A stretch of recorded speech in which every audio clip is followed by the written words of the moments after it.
Estamos de volta, hein, para o nosso último bloco aqui do Abrindo o Jogo nesta sexta-feira, dia 15. A nossa enquete do dia já está no ar para você desde amanhã dessa sexta-feira, que a Mariane colocou lá, nossa camisa 10. E olha só, nós perguntamos sobre o jogo de ontem, né? No caso do Cuiabá contra o Guarani. O Guarani teve 17 jogadores infectados, ou diagnosticados, melhor dizendo, com a Covid-19. E aí, você acha que o jogo tinha que ter acontecido ou não? Olha só, surpreendente o resultado para mim, hein? 48% sim, 52% não. Eu achei que ia dar uma unanimidade no sim, hein? Mas enfim, é a opinião, a democracia é isso, né? O sim está ganhando, mas se fosse pesquisa eleitoral, com a margem de erro, um empate técnico nós teríamos aí, né, André? É uma questão que divide muita opinião ainda. Divide muita opinião. Divide muita opinião. Bom, vamos tocar o barco por aqui então. Participe com a gente no 319-9642-8473, 99642-8473. Tem também o nosso Instagram e o Twitter, que é o Abrindo o Jogo TVH de TV Horizonte, @Abrindo o Jogo TVH. Tá certo? Vamos trazer aqui participações, ó. Sou Raquilei Camargo, sou torcedor do América. O Cruzeiro está pagando caro pelo que fez com o América há 2 anos. O que o Cruzeiro fez com a América há 2 anos? Lucas e Pedro podem nos ajudar aqui? Eu não estou lembrando. O que o Cruzeiro fez com a América aí, gente? Vocês podem lembrar, não?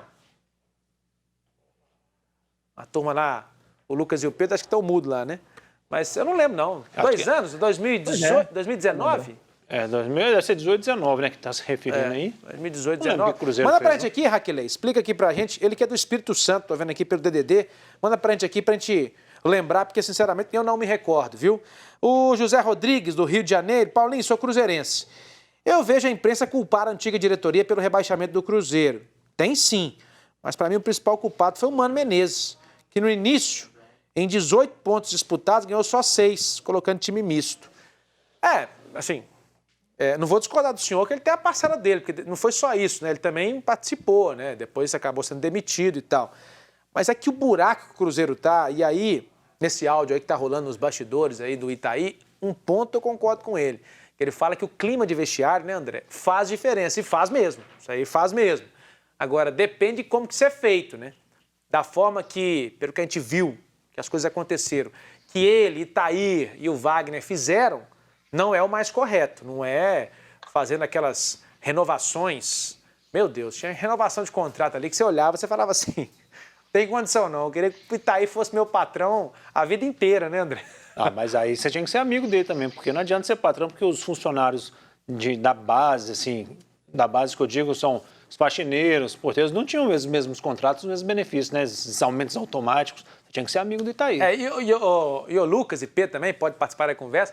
Tem aquela questão que virou até, digamos assim, uma brincadeira, né, por parte de muitos e tal, mas que é o aumento para o próprio Itaí, né? Que ele dava, né? E aí você Eu queria ter um chefe assim, viu? Igual o Itaí. Ele mesmo se aumentava o salário, maravilha. O cara é o chefe dele mesmo, aumentava o salário dele, era uma brincadeira. Isso era uma coisa maravilhosa. Não é querer dividir, não, mas acho que foi uma indireta pro André, assim. Queria ter um chefe assim. Não, de forma nenhuma. Mas aí tá certo. Ô, Lucas, você ia falar, Lucas? Não, o Itaí, é claro, onde ele pôde tirar, ele tirou, né, gente? Onde ele pôde tirar alguma vantagem do Cruzeiro, ele tirou.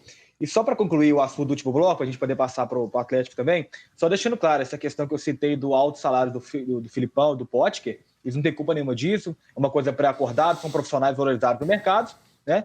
E ninguém obrigou eles a assinar esse contrato com o Cruzeiro que quis pagar esse salário. Né? Para mim, o que chama muita atenção, que eu acho uma covardia, altos vencimentos serem colocados em dia ou em prioridade em detrimento a quem ganha tão pouco. Esse que é o principal ponto para mim. Vamos parar com exatamente, Lucas. Só concluindo, a prioridade tinha que ser esse pessoal mesmo, que ganha menos, até porque o impacto é menor e são pessoas que têm uma lealdade eterna ao clube.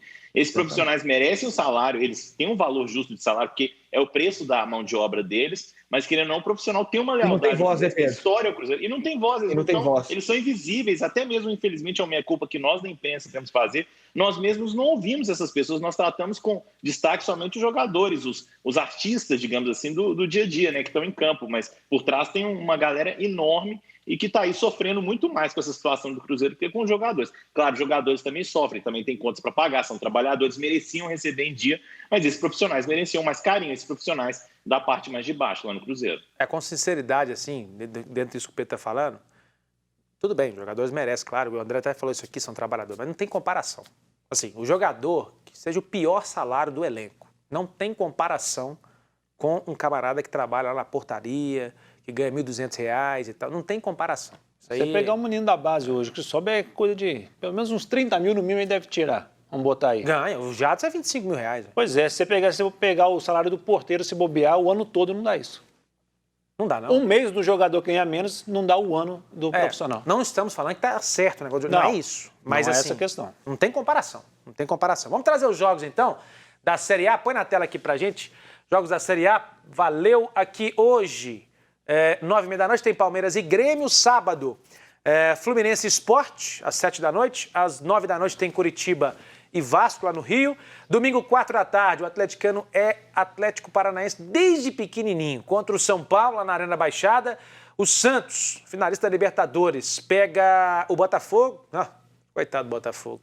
Às 4 horas. 6h15 tem o Galo com o Atlético Goianiense. Ainda no domingo, 8h30, 2 jogos. Ceará e Bragantino, Internacional e Fortaleza. O Inter tem a chance aí, ó. Se o São Paulo tropeçar, o Inter tem a chance de chegar à liderança. Não sei se pelo número de vitórias. Depois a gente pode até checar isso aqui. Vamos trazer o Natan. Natan falou sobre o sistema ofensivo do Atlético, que tem, assim, o segundo melhor ataque do campeonato. Mas a maioria dos gols foram marcados no primeiro turno. No segundo turno, o Galo está devendo um pouquinho ali na frente também, né? E o Natan falou sobre isso, o que o time tem buscado para melhorar hoje pela manhã. Vamos ver. Claro que a gente ficou muito dependente desses lances aí do Keno individual. E os adversários acabaram que estudaram muito o nosso time, né? Na maioria dos jogos que a gente joga dentro de casa, os 11 jogadores do outro time do adversário estão a 20 metros do gol, às vezes 30 metros. Isso daí dificulta muito para a gente conseguir fazer infiltrações, conseguir fazer gols, né? Até porque muita gente fala que quando a gente joga contra times que vem só para se defender, que o nosso time está sem criação, está sem variação de jogadas. Mas é muito mais difícil quando um time vem e fica os 11 jogadores recolhidos dentro do campo adversário do que quando eles vêm para pressionar, né? Então é continuar trabalhando, tentar fazer outras jogadas, tentar começar a fazer o que a gente fez no primeiro turno, que é fazer mais infiltrações e mais variações de jogadas. E aí, você acha que o Natan tá certo nisso aí? Ele até chegou a assumir que nesse momento, foi o primeiro jogador que fez isso, nesse momento o Atlético tem uma quenodependência. Então assim, quando a coisa aperta, todo mundo levanta a cabeça, olha para a ponta esquerda e já mete a bola no queno, né?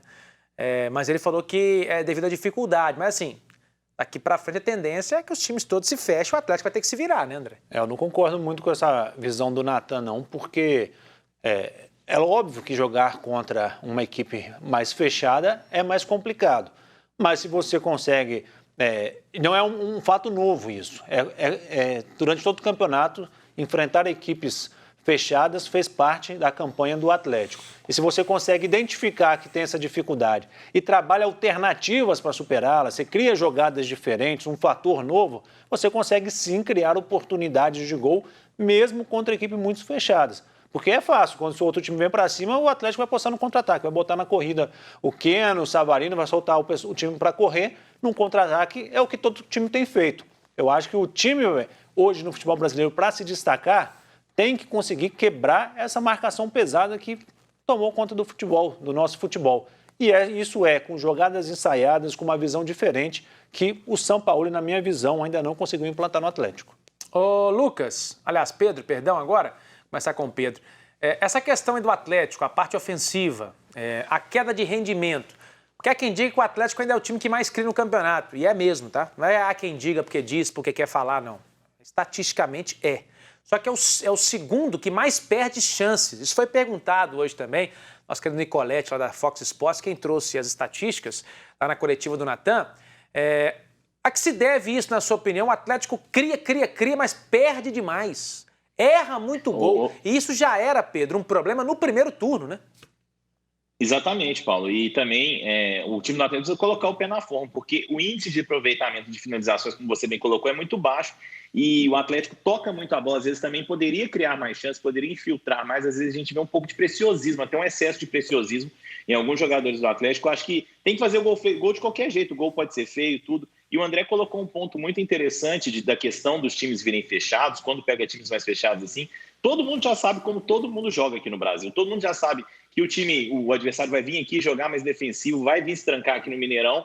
Então, o Atlético, o Sampaoli já conhece o trabalho de todo mundo. Nós já estamos no final do campeonato, até mesmo as trocas de técnicos são técnicos por quem todo mundo já conhece. Então, o Atlético, ofensivamente, pode render muito mais. O Atlético Goianiense, que é o adversário desse final de semana, é um time que muito provavelmente vai vir mais defensivo também, mas é um time que é perigoso no contra-ataque, é um time que sabe oferecer alternativas, mas o Atlético tem que começar, primeiramente, tentar parar com essa dependência e quem finalizar, poder chutar, tentar fazer o gol de qualquer jeito, não importa fazer gol. Dario já dizia, não importa como é o gol, se for feio, bonito, tem que fazer o gol. O mais importante, o bonito mesmo, é fazer o gol.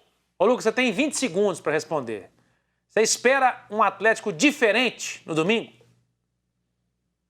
Não espero diferente. Espero um Atlético tentando tomar a iniciativa dos jogos, como vem fazendo na maioria do campeonato. E para mim o que vai decidir o jogo vai ser justamente essa eficiência na hora de concretizar as chances, na hora de finalizar. Se conseguir concretizar pelo menos 20% do que conclui, a chance de conseguir a vitória é muito grande. Maravilha. Vamos encerrar então aqui o nosso Abrindo o Jogo. Lembrando que os mineiros jogam hoje, tem América 9h30, amanhã tem o Cruzeiro às 7h e domingo tem o Atlético 6h15. E lembrando também que o Galo vai em duas frentes. 8 da noite tem a final do Brasileirão Sub-20, Atlético e Atlético Paranaense, primeiro jogo aqui no Sesc Venda Nova. Então você pode aproveitar. Eu vou dar a dica aqui pelo aplicativo Maicujo. Sempre os jogos passam por ali, só você baixar aí Maicujo, MYCUJOO, Maicujo, tá bom? Vários jogos que você pode acompanhar, principalmente futebol de base. Às 11 da noite tem a reprise aqui na TV Horizonte. Nosso Abrindo o Jogo. Obrigado, André. Obrigado, Pedro, Lucas. Até segunda, pessoal. Um abraço.